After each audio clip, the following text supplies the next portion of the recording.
Hello everyone, my name is Ritesh Kumar Shah, तपाईको zoology mentor र आज हामी पढ्न गइरहेको छौँ one of the most important topic of zoology.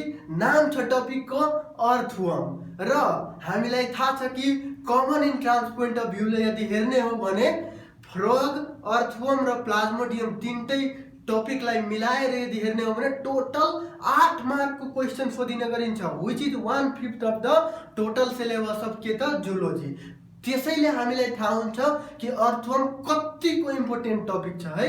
अब अर्थवर्म स्टार्ट गर्नुभन्दा पहिला अर्थवर्मको ब्याकग्राउन्ड डिटेल केही कुराहरू हामी जानिराखौँ। अब अर्थवर्म कुन फाइलममा पर्छ, कस्तो अर्ग्यानिजम हो, इन्भर्टिब्रेट हो कि भर्टिब्रेट हो, त्यस्ता पहिला जेनेरल कुराहरू गरिराखौँ अनि त्यसपछि हामी अर्थवर्मको बारेमा अफिसियली सुरु गरौँला। तपाईहरु फिगरमा हेर्न सक्नुहुन्छ, मैले एउटा रफ डायग्राम बनाइसकेको छु अर्थवर्मको। ओके ल, त्यसो भए अब सुरु गरे। अर्थवर्म भनेको फाइलम एनालिडामा पर्छ। कुनमा?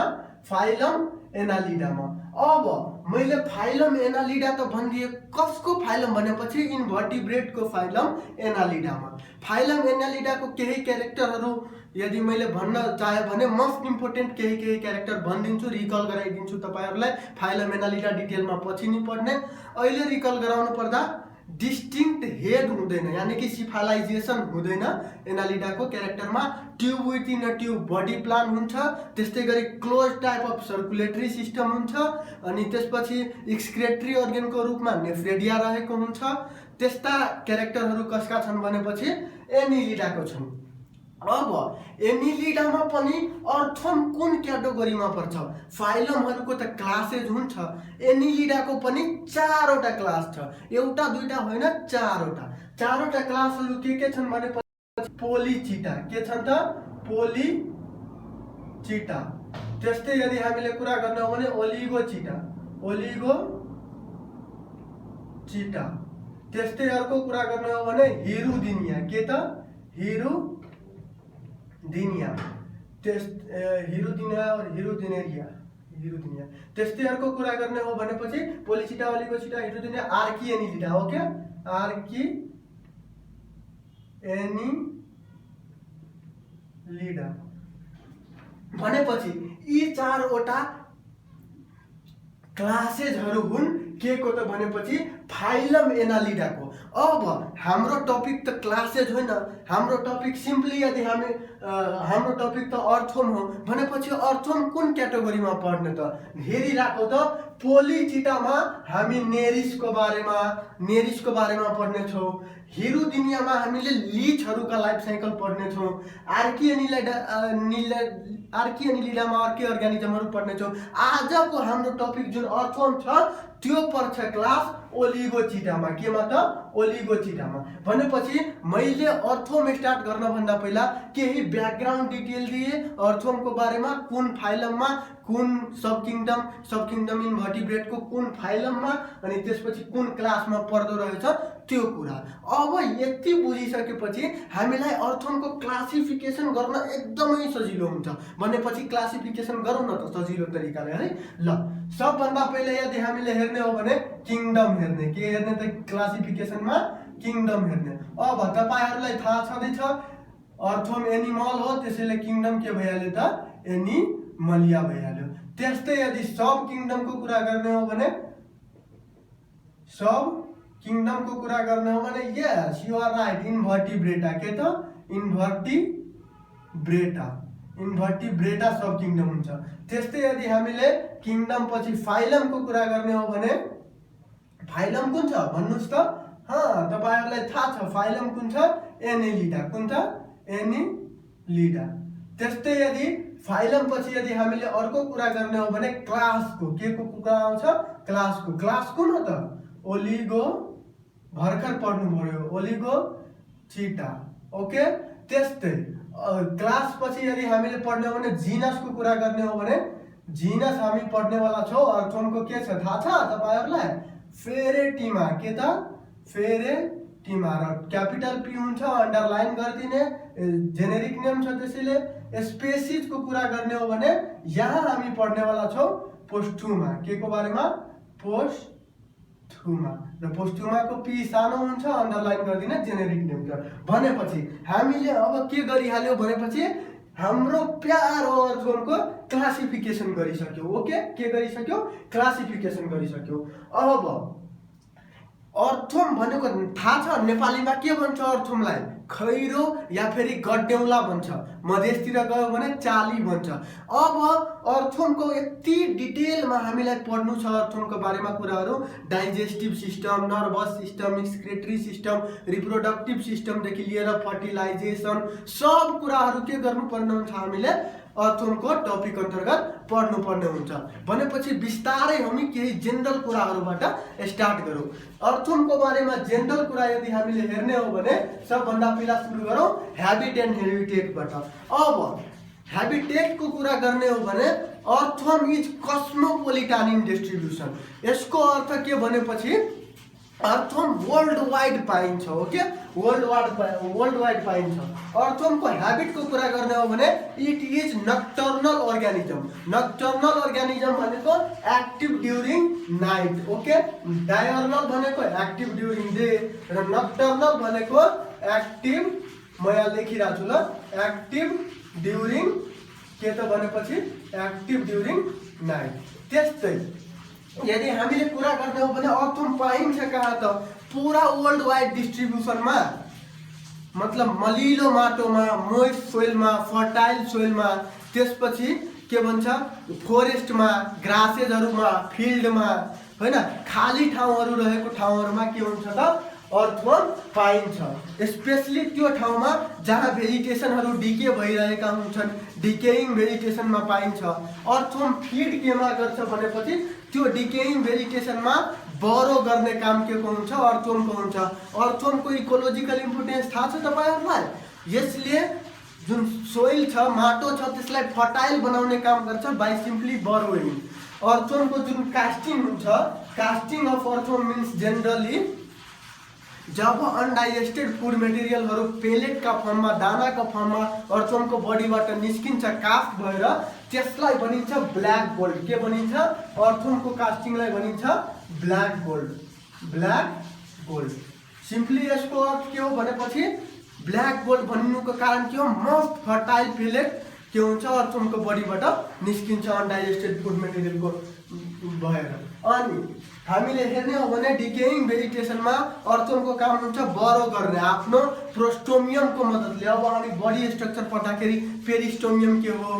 प्रोस्टोमियम के हो यो कुराहरू त पढ्ने नै छौं यदि हामीले सिम्पली हेर्ने हो भने बरो गर्छ प्रोस्टोमियमको मद्दतले र त्यो बरोको साइज कति हुन्छ भनेपछि त्यो बरो जुन अर्थोमले गर्ने गर्छ बरो भनेको सिम्पली मतलब खन्दै जानु के माटो खन्दै जानु अनि अर्थोमले कसरी बरो गर्छ तपाईहरुले हेर्नु भयो होला त्यसको साइज हेर्नु भयो भने 30 to 60 सेन्टिमिटर हुन्छ कति 30 to 60 centimetre deep down the अर्थ बरो गर्न सक्छ तर यदि ड्राई सिजन आयो भने के आयो भने ड्राई सिजन आयो भने अर्थोमले 2 to 2.5 मिटर सम्म 2 to 2.5 metre deep down the earth पनि बरो गर्न सक्छन् रेनी सिजनमा तपाईहरुले अर्थोमलाई मतलब बाहिर जमिन सरफेस बाहिर आएको देख्नुहुन्छ थाहा छ त्यसको रिजन के छ रेनी सिजनमा ती बरोहरु सबै बरोहरुमा पानी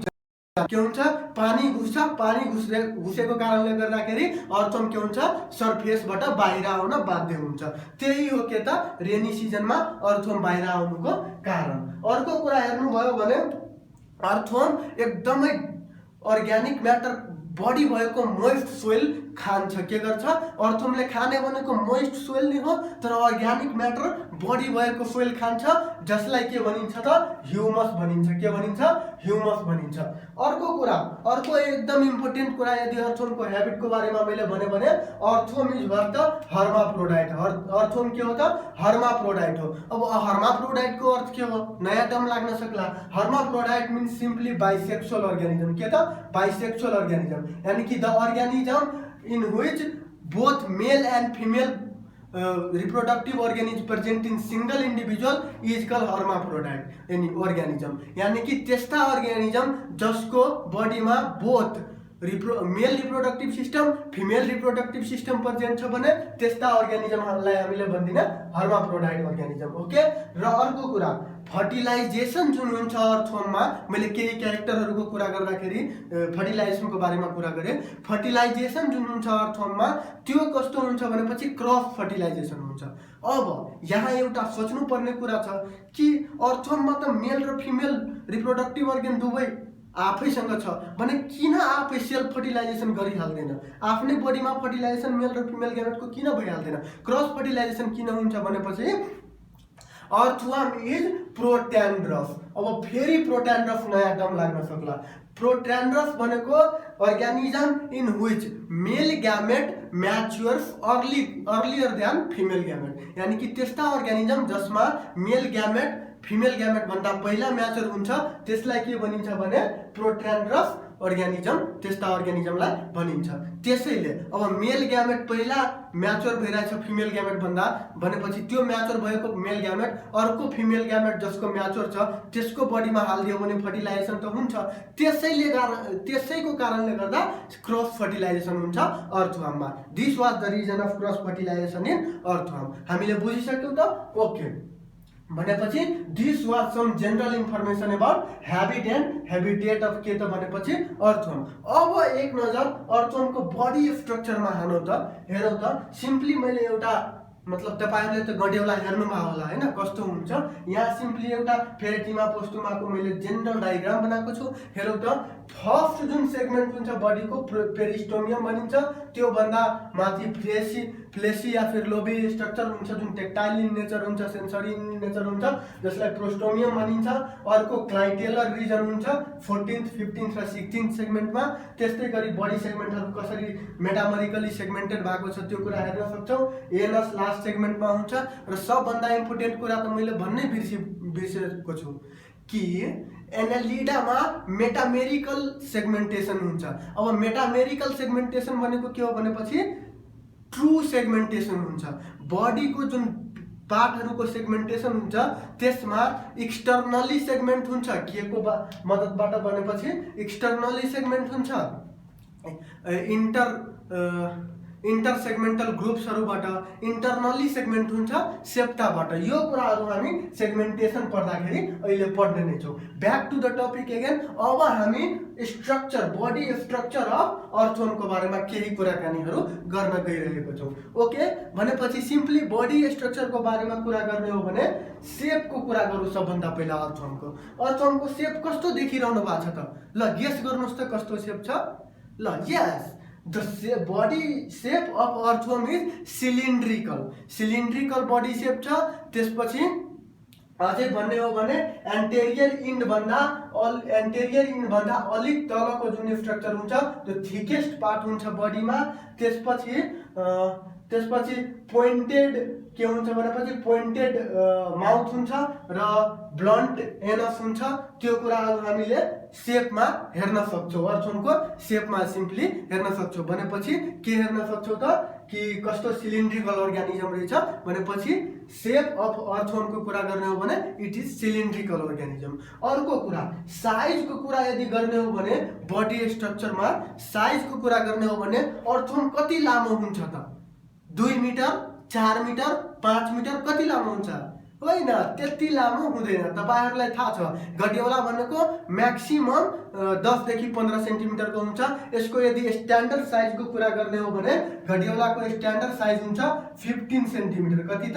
15 सेन्टिमिटर। बुकहरुमा 150 मिलिमिटर लेखेको हुन्छ, कन्फ्युज नहुनु होला। 150 millimetre is equivalent to 50 centimetre.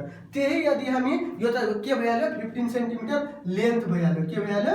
Length भइहाल्यो। तर यदि हामीले विड्थ को कुरा गर्नु पर्यो भने विड्थ कति हुन्छ त?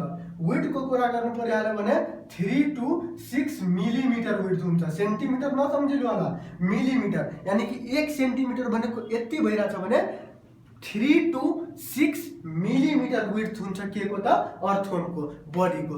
यो कुरा त थियो के को साइजको बारेमा। अब हामी कुरा गरौँ कि कलर कस्तो हुन्छ अर्थवर्मको बडीको कलर कस्तो हुन्छ। हामीले जेनरली हेर्न सक्छौँ कि अर्थवर्मको जुन कलर हुन्छ डार्क ब्राउन कलर हुन्छ। के हुन्छ? डार्क ब्राउन कलर हुन्छ। ओके, अब डार्क ब्राउन कलर किन हुन्छ अर्थवर्मको भनेपछि dark brown colour of earthworm is due to porphyrin pigment. कुन पिगमेन्ट त? Porphyrin pigment. अब प्रोफाइरिन पिगमेन्ट के हो भनेपछि जब अर्थवर्मले क्लोरोफिल भएका त्यस्ता अर्ग्यानिक म्याटरहरू के गर्छन्? इन्जेस्ट गर्छन्।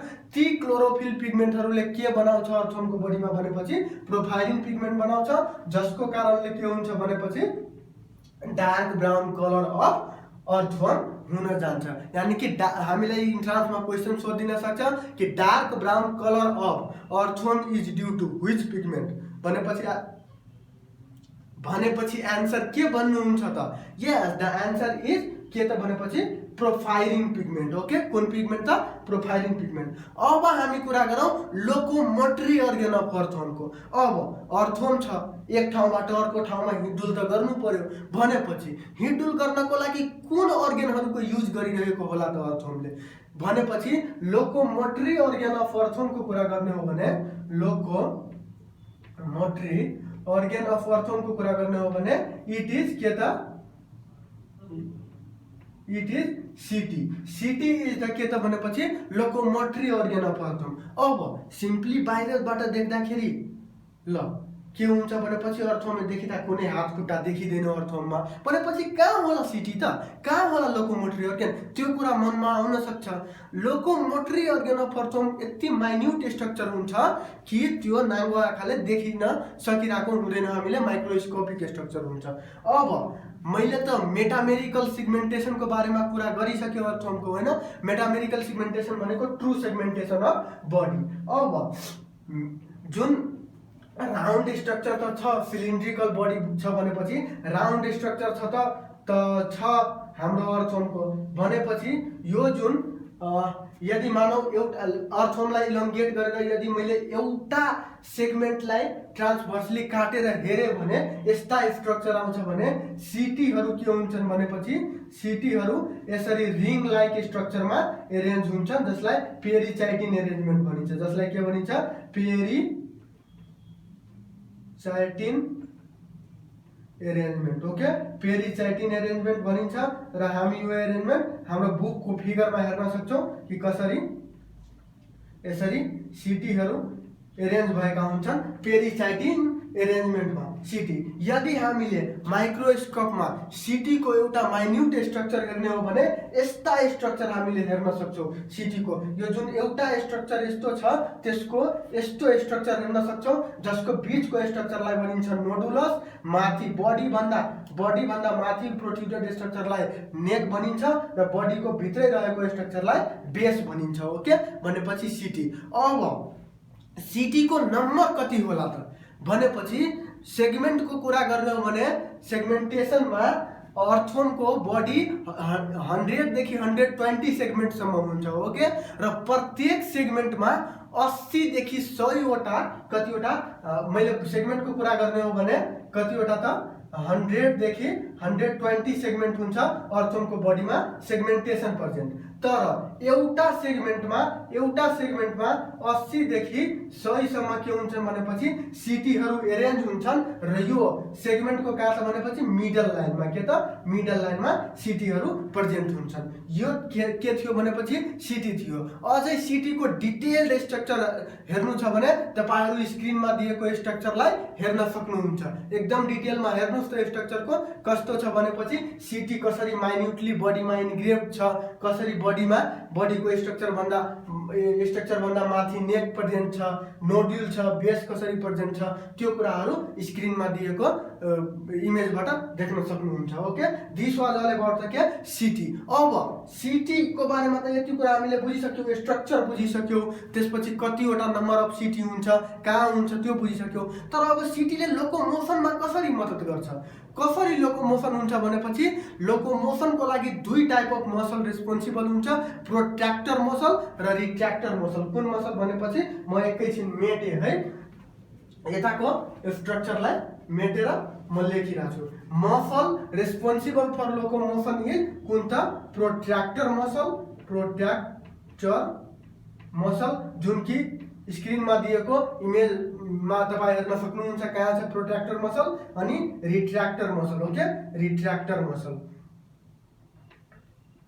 मसल मुभमेन्ट अफ सिटी को लागि यो के छ त दुईटा मसल रेस्पोन्सिबल छ। त्यस्तै मुभमेन्ट अफ अर्गानिजममा यदि हामीले हेर्ने हो भने सिटी सँगसँगै अर्थवर्मलाई मुभ गराउनलाई लङ्गिट्युडनल मसल र सर्कुलर मसलको पनि एकदमै भूमिका ठुलो हुन्छ। भनेपछि लङ्गिट्युडनल मसल र सर्कुलर मसलले पनि के गर्छ त हाम्रो अर्थवर्मको लोकोमोसनमा मद्दत गराउँछ। ओके, लङ्गिट्युडिनल मसल एन्ड त्यसपछि सर्कुलर मसल। ओके, भनेपछि सर्कुलर मसल यी मसलहरूको के हुन्छन् त भूमिका हुन्छन् केमा त लोकोमोसन अफ अर्थवर्म। ओके, भनेपछि यतिसम्म हामीले के को कुरा गरिसक्यौं भनेपछि अहिलेसम्ममा अर्थवर्मको जेनरल ब्याकग्राउन्ड डाटाहरू बुझिसक्यौं, क्लासिफाई गरिसक्यौं, बडी स्ट्रक्चरमा लोकोमोटरी अर्गन र बडी स्ट्रक्चरका केही कुरा गरिसक्यौं। अब हामी डिटेलमा सेगमेन्टेसन अफ अर्थवर्मको बारेमा पढौँ। ओके, अर्थवर्ममा अब सेगमेन्टेसनको कुरा हामीले गर्यौं भने अर्थवर्मको बडी के हुन्छ भनेपछि मेटामेरिकली सेगमेन्टेड हुन्छ। के हुन्छ भनेपछि अर्थवर्म मेटामेरिकली सेगमेन्टेड हुन्छ। मेटामेरिकल सेगमेन्टेसन हुन्छ बडीमा। ओके, मेटामेरिकल सेगमेन्टेसन हुन्छ। अब मनमा यो सवाल आउन सक्ला कि मेटामेरिकल सेगमेन्टेसन भनेको के हो त? मेटामेरिकल सेगमेन्टेसनको अर्थ हुन्छ ट्रु सेगमेन्टेसन। के त? ट्रु सेगमेन्टेसन। अब डिफरेन्ट अर्गानिजमहरुमा सेगमेन्टेसन त देखिन सक्छ होला, तर त्यो सेगमेन्टेसन यदि बाहिर र भित्र दुवै सेगमेन्ट छ भने त्यस्ता सेगमेन्टेसनलाई भनिने मेटामेरिकल सेगमेन्टेसन। इक्जाम्पलको लागि हामी आफ्नो हातको औंला हेरौँ, औंलामा हामी हेर्न सक्छौं यहाँ कि जुन बाहिरबाट सेगमेन्ट भएर हाम्रो औंला जेनरली बुढी औंला बाहेक सब औंलामा कति सेगमेन्ट हुन्छ? 3 सेगमेन्ट हुन्छ। तर यी सेगमेन्टहरू भित्रबाट पनि सेगमेन्टेड छ त? छैनन्। त्यसैले यी यस्ता सेगमेन्टेसनहरू के हो त भनेपछि मेटामेरिकल सेगमेन्टेसन होइन। तर अर्थवर्मको केसमा यदि हामीले कुरा गर्ने हो भने अर्थवर्मको केसमा बाहिरबाट पनि सेगमेन्टेसन हुन्छ अनि भित्रबाट पनि सेगमेन्टेसन हुन्छ। अब आज हामी जब कुरा गर्ने छौं सेगमेन्टेसनको बारेमा 3D पिक्चर इमेज हामी 3D को कुरा गर्ने छौं अनि त्यो कुरा अब जनरल माइन्डमा इमेजिन गरेर हामी सोच्ने कुरा गरौँ। ल हेरौँ, मानौ इक्जाम्पलको लागि यो एउटा अर्थवर्म हो र हामीले अर्थवर्मलाई ट्रान्सभर्सली काट्दियौ भने एउटा सर्कुलर स्ट्रक्चर, यस्तो सर्कुलर स्ट्रक्चर बन्छ है। अब त्यो सर्कुलर स्ट्रक्चरमा हामी के सेगमेन्टेसनको कुरा गर्दै थियौं भनेपछि पूरा बडीमा नम्बर अफ सेगमेन्टको कुरा यदि गर्ने हो भने पूरा बडीमा 100 to 120 नम्बर अफ सेगमेन्ट हुन्छ। कति हुन्छ त? 100 to 120 number of body segment हुन्छ अर्थवर्मको बडीमा। अनि यो एभरेज भ्यालु हो र ट्रु सेगमेन्टेसनको कुरा गर्ने हो भने यो अर्थवर्मको बडीमा ट्रान्सभर्सली हामीले काट्दै गयौं भने बाहिरबाट पनि सेगमेन्टेसन हुन्छ, भित्रबाट पनि सेगमेन्टेसन हुन्छ। अब बाहिरबाट सेगमेन्टेसन भयो भने त्यस्ता सेगमेन्टेसन कसले गर्छ भनेपछि जस्तै यो बाहिरबाट भइरहेको छ भने यस्तो सेगमेन्टेसन कसले गर्छ अर्थवर्मको केसमा भनेपछि त्यो इन्टरसेगमेन्टल ग्रुपले। कसले त? इन्टरसेगमेन्टल ग्रुपले। यानी कि जुन बाहिरबाट यो सेगमेन्टेसन हामी देखिरहेका छौं यो सेगमेन्टेसन कसले गर्छ भनेपछि इन्टरसेगमेन्टल ग्रुपले गर्छ। यीहरू के हुन्छ? इन्टरसेगमेन्टल ग्रुपहरू हुन् जसले सेगमेन्टमा के गरे त अर्थवर्मलाई डिभाइड गरिरहेछ। अब त्यही कुरा बाहिरबाट इन्टरसेगमेन्टल ग्रुप, अब भित्रबाट कसले सेगमेन्ट गरिरहेछ त्यो कुरा यदि हामीलाई भन्ने हो भने जनरली भित्रबाट बडी सेगमेन्ट गर्ने भनेको सेप्टमले हो। कसले? भित्रबाट बडीलाई सेगमेन्ट गर्ने भनेको सेप्टमले हो र सेप्टमलाई प्लुरल फर्ममा हामीले भनिदियो भने सेप्टा पनि भन्छौं। के भन्छ? सेप्टा। यानी कि Body of earthworm is segmented externally by intersegmental groups, okay, intersegmental groups, but internally by septum, okay. That's why external र internal दुवै segmentation भएकोले के भनिन्छ त मेटामेरिकल segmentation भनिन्छ। अब 100 to 120 नम्बर अफ सेगमेंट जुन छ अर्थवर्मको बडीमा त्यो सेगमेन्टका केही स्पेशल सेगमेन्टका बारेमा हामी कुराकानी गरौँ ल। भनेपछि फर्स्ट सेगमेन्ट जुन हुन्छ अर्थवर्मको बडीमा त्यो फर्स्ट सेगमेन्टलाई के भनिन्छ भनेपछि पेरिस्टोमियम भनिन्छ। के भनिन्छ? पेरिस्टोमियम भनिन्छ। Peristomium is first segment of body. यो पेरिस्टोमियम भनेको सिम्पली माउथ पनि हो अर्थवर्मको, जसले फुड इन्जेक्सनमा मद्दत गर्छ। र पेरिस्टोमियम भन्दा माथि एउटा ओभर ह्याङ्गिङ स्ट्रक्चर प्रेजेन्ट हुन्छ। त्यो ओभर ह्याङ्गिङ स्ट्रक्चरलाई के भनिन्छ भनेपछि फ्लेसी ओभर ह्याङ्गिङ स्ट्रक्चर हुन्छ, जसलाई प्रोस्टोमियम भनिन्छ। यो कुरामा सबभन्दा बढी कन्फ्युजन हुन्छ केमा भनेपछि पेरिस्टोमियम के हो र प्रोस्टोमियम के हो। प्रो भनेको फर्स्ट, यानी कि अर्थवर्मको बडीमा फर्स्टमा आउने स्ट्रक्चर के हो? प्रोस्टोमियम हो, जुन कि फर्स्ट सेगमेन्ट भन्दा माथि प्रेजेन्ट हुन्छ। पेरिस्टोमियम भनेको फर्स्ट सेगमेन्ट, ओके। त्यसै गरी यदि हामी हेर्दै जाने हो भने सेकेन्ड र थर्ड सेगमेन्टमा बक्कल क्याभिटी प्रेजेन्ट हुन्छ। थर्ड र फोर्थ सेगमेन्टमा फ्यारिङ्स प्रेजेन्ट हुन्छ। त्यस्तै गरी फिफ्थ देखि सेभेन्थ सेगमेन्टसम्म इसोफेगस प्रेजेन्ट हुन्छ। त्यस्तै गरी एट्थ सेगमेन्टमा मोस्ट इम्पोर्टेन्ट स्ट्रक्चर गिज्जट प्रेजेन्ट हुन्छ। के प्रेजेन्ट हुन्छ? गिज्जट प्रेजेन्ट हुन्छ, जसको काम हो फुड ग्रिन्डिङ। हामी एलिमेन्ट्री क्यानल पढ्दाखेरि पढ्ने नै छौँ। 9th to 14th सेगमेन्टमा स्टोमक लाई गर्छ। त्यस्तै 14th सेगमेन्टदेखि पछिका स्ट्रक्चरहरूमा इन्टेस्टाइन्स लाई गर्छ, इन्टेस्टाइन हुन्छ। त्यस्तै लास्ट सेगमेन्ट जुन छ जसलाई एनस भनिन्छ, पाइजिडियम भनिन्छ लास्ट सेगमेन्टलाई, त्यहाँ एनस प्रेजेन्ट हुन्छ। त्यस्तै गरी यदि अझै हेर्ने हो भने 14, 15 र 16, 14, 15 र 16 सेगमेन्टमा क्लाइटेलम प्रेजेन्ट हुन्छ। के त? क्लाइटेलम रिजन हुन्छ, जसलाई के पनि भनिन्छ त क्लाइटेलर रिजन भनिन्छ। 14 सेगमेन्ट भन्दा माथिका स्ट्रक्चरलाई भनिदिने हामीले प्रिक्लाइटेलर रिजन। 14, 15, 16 सेगमेन्टलाई क्लाइटेलम भनिदिने, अनि 16 सेगमेन्ट भन्दा तलको सेगमेन्टलाई हामीले के भनिदिने? Post clitellar region. यो कुरा क्लाइटेलम डिस्कस गर्दाखेरि भनिसकेका छौँ हामीले। त्यसपछि अर्को कुरा हेर्ने हो भने बडी सेगमेन्टमा 13th सेगमेन्टमा ओभरी प्रेजेन्ट हुन्छ। 14th सेगमेन्टमा फिमेल जेनाइटल अपर्चर प्रेजेन्ट हुन्छ। त्यस्तै 18th सेगमेन्टमा a pair of male genital aperture present हुन्छ। 17 र 19th सेगमेन्टमा एक्सेसरी ग्ल्यान्ड अनि त्यसपछि मेल जेनाइटल पेपिलिया प्रेजेन्ट हुन्छ। त्यस्तै अर्को कुरा गर्ने हो भने स्पर्मेथिकाहरू 6, 7, 8, 9 सेगमेन्टमा प्रेजेन्ट हुन्छ। स्पर्मेथिकल पोरहरू 5th to 6, 6 to 7, 7 to 8 र 8 to 9 सेगमेन्टमा प्रेजेन्ट हुन्छ। त्यस्तै यदि हामीले अझै कुरा गर्ने हो भने सेगमेन्टहरूको बारेमा, यस, नेफ्रेडियाको कुरा गर्ने हो भने 4th, 5th र 6th सेगमेन्टमा फ्यारिन्जियल नेफ्रेडिया हुन्छ। एक्सेप्ट फर्स्ट 6 जम्मैमा के हुन्छ? इन्टेगुमेन्टरी नेफ्रेडिया हुन्छ। 15th सेगमेन्टदेखि पछि र 15th सेगमेन्ट र त्यो भन्दा पछि के हुन्छ? सेप्टल नेफ्रेडिया प्रेजेन्ट हुन्छ। यसरी मतलब जेनरली हामीले कहाँ कहाँ कुन स्ट्रक्चर प्रेजेन्ट हुन्छ कुन सेगमेन्टमा त्यो कुराहरू गर्यौँ, हैन। अब यो कुरा जति पनि सेगमेन्ट मैले भने जस्ट फर क्युरियोसिटी, नलेजको लागि भने, तर अब जब हामी digestive system, nervous system, reproductive system, excretory system, different सिस्टमहरूको बारेमा कुरा गर्नेछौँ अर्थवर्मको केसमा, डिटेलमा भन्नेछौँ यो कुराहरू कि कुन सेगमेन्टमा के प्रेजेन्ट हुन्छ, कसको काम के हो, त्यो कुराहरू हामी डिटेलमा पढ्ने नै छौँ। अहिले मतलब तपाईँहरू यो नर्भस नहुनु यो कुरासँग कि कति सेगमेन्टहरू छ। सिम्पली मैले सेगमेन्टेसन भन्दाखेरि के भनिदियो भनेपछि यतिको सेगमेन्ट हुन्छ र बडीमा यी सेगमेन्टहरू यहाँ प्रेजेन्ट हुन्छन् भनेर जेनरल आइडिया मात्रै दिन खोजे हो, ओके। त्यसपछि हामी कुरा गरौँ सेगमेन्टेसन पछि बडीको एपर्चरहरूको बारेमा, ओके।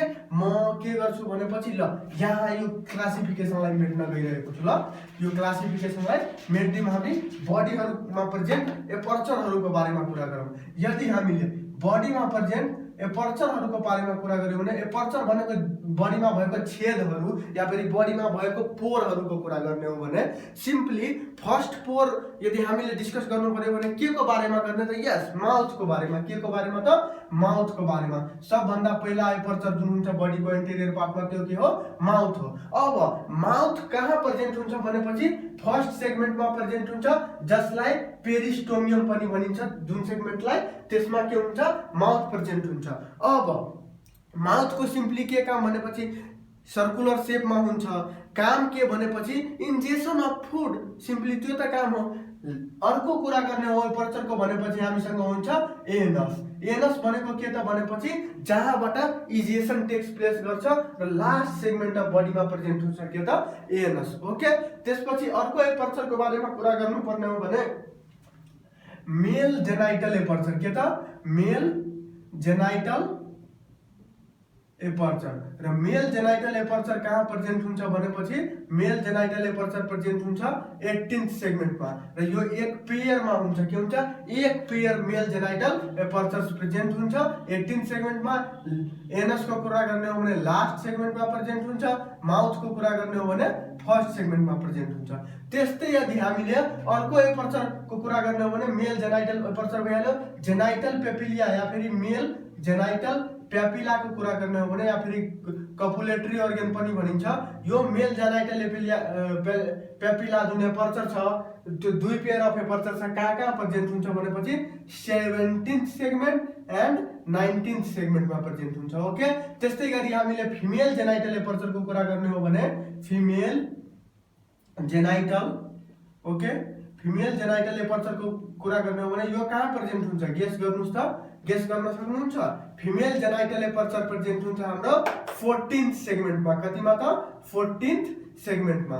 त्यस्तै गरी हामीले अझै एपर्चरको कुरा गर्ने हो भने डोर्सल पोरको कुरा गरौँ। कसको त डोर्सल पोरहरूको। अब डोर्सल पोर भनेको के हो भनेपछि यो यस्तो स्ट्रक्चर हो जहाँबाट के हुन्छ भनेपछि सिलियोमिक फ्लुइडहरू रिलिज हुन्छ, उज आउट हुन्छ सिलियोमिक फ्लुइड। अनि रिलिज भइसकेपछि त्यो फ्लुइडको काम के हुन्छ भनेपछि बडीलाई मोइस्ट राख्ने, बडीलाई स्लिपरी बनाएर राख्ने, मोइस्ट राख्ने। स्किनलाई मोइस्टनेस काम कसले दिन्छ सिलियोमिक फ्लुइडको दिन्छ जुन के हुन्छ भनेपछि कहाँबाट निस्किन्छ डोर्सल पोरबाट। र डोर्सल पोर बडीमा प्रेजेन्ट कहाँ हुन्छ भनेपछि 12th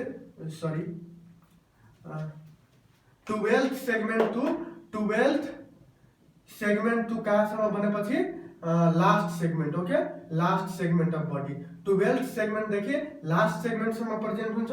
डोर्सल पोर एक्ज्याक्टली बडीमा प्रेजेन्ट कहाँ हुन्छ भनेपछि इन्टर सेगमेन्टल ग्रुप जुन हुन्छ यो इन्टर सेगमेन्टल ग्रुपको सेन्टरमा प्रेजेन्ट हुन्छ। यो इन्टर सेगमेन्टल यदि यो ग्रुप छ भने यसको सेन्टरमा या इन्टर सेगमेन्टल ग्रुप नजिकै प्रेजेन्ट हुन्छ के डोर्सल पोर। अर्को कुरा गर्ने हो भने नेफ्रेडियो पोरहरूको के को त नेफ्रेडियो पोरको। अब नेफ्रेडियो पोर भनेको के हो सिम्पली हामी त्यसको कुरा गरौँ। म अझै मेट्न गइरहेको छु है, यो त हामीले सब डिस्कस गरिसकेका छौँ। ओके, भनेपछि मैले कुरा गर्नु पर्यो नेफ्रेडियो पोरको। अब नेफ्रेडियो पोर कहाँ प्रेजेन्ट हुन्छ भनेपछि first 3 except first 3 segment of body. बाँकी नेफ्रेडियो पोर के हुन्छ भनेपछि पहिलो 3 सेगमेन्ट पछि सबै सेगमेन्टमा प्रेजेन्ट हुन्छ। कहाँ हुन्छ भनेपछि all segment of body except के त भनेपछि फर्स्ट 3 सेगमेन्ट भनेपछि यीहरू थिए। यी यस्ता एपर्चरहरू जेनरली के थिए त बडीका एपर्चरहरू थिए जसका बारेमा हामीले कुरा गरिसक्यौँ। सरी, अनि त्यसपछि अर्को एउटा पोर पनि छ जुन जसको कुरा गर्नु पर्यो भने स्पर्म्याथिकल पोर। कुन त स्पर्म्याथिकल पोर, स्पर्म्याथिकल पोर। अब स्पर्म्याथिकल पोरको कुरा गर्ने हो भने यो स्पर्म्याथिका हुन्छ 6th 7th 8th र 9th सेगमेन्टमा। स्पर्म्याथिकल पोरको कुरा गर्ने हो भने यो हुन्छ 5th to 6th 6th to 7th 7th to 8th and 8th to 9th के मात्र भनेपछि सेगमेन्टमा प्रेजेन्ट हुन्छ। यो कुराहरू हामीले अहिलेसम्म के गरिहाल्यौँ भने अर्थमा सिम्पली हामीले एनालिडाको ब्याकग्राउन्ड हेर्दै क्लासिफिकेसन गरिसक्यौँ। त्यसपछि body structure, habit and habitat, सेगमेन्टेसनको बारेमा कुरा गरिसक्यौँ। त्यसपछि shape, size, colour, locomotory organ, सिटीको बारेमा कुरा गरिसक्यौँ। जेनरल एउटा फिगर बनाएर अर्थमको मैले देखाइदिइसकेँ। त्यसपछि हामीले सेगमेन्टेसन पछि बडी एपर्चरको कुरा गरिहाल्यौँ। अब हामी कुराकानी गरौँ बडी एपर्चर पछि बडी वालको, कि अर्थमको बडीमा कस्तो वाल हुन्छ, कस्तो टाइपको, कस्तो ब्लास्टिक एनिमल हो त, त्यो कुराहरू गरौँ। ओके।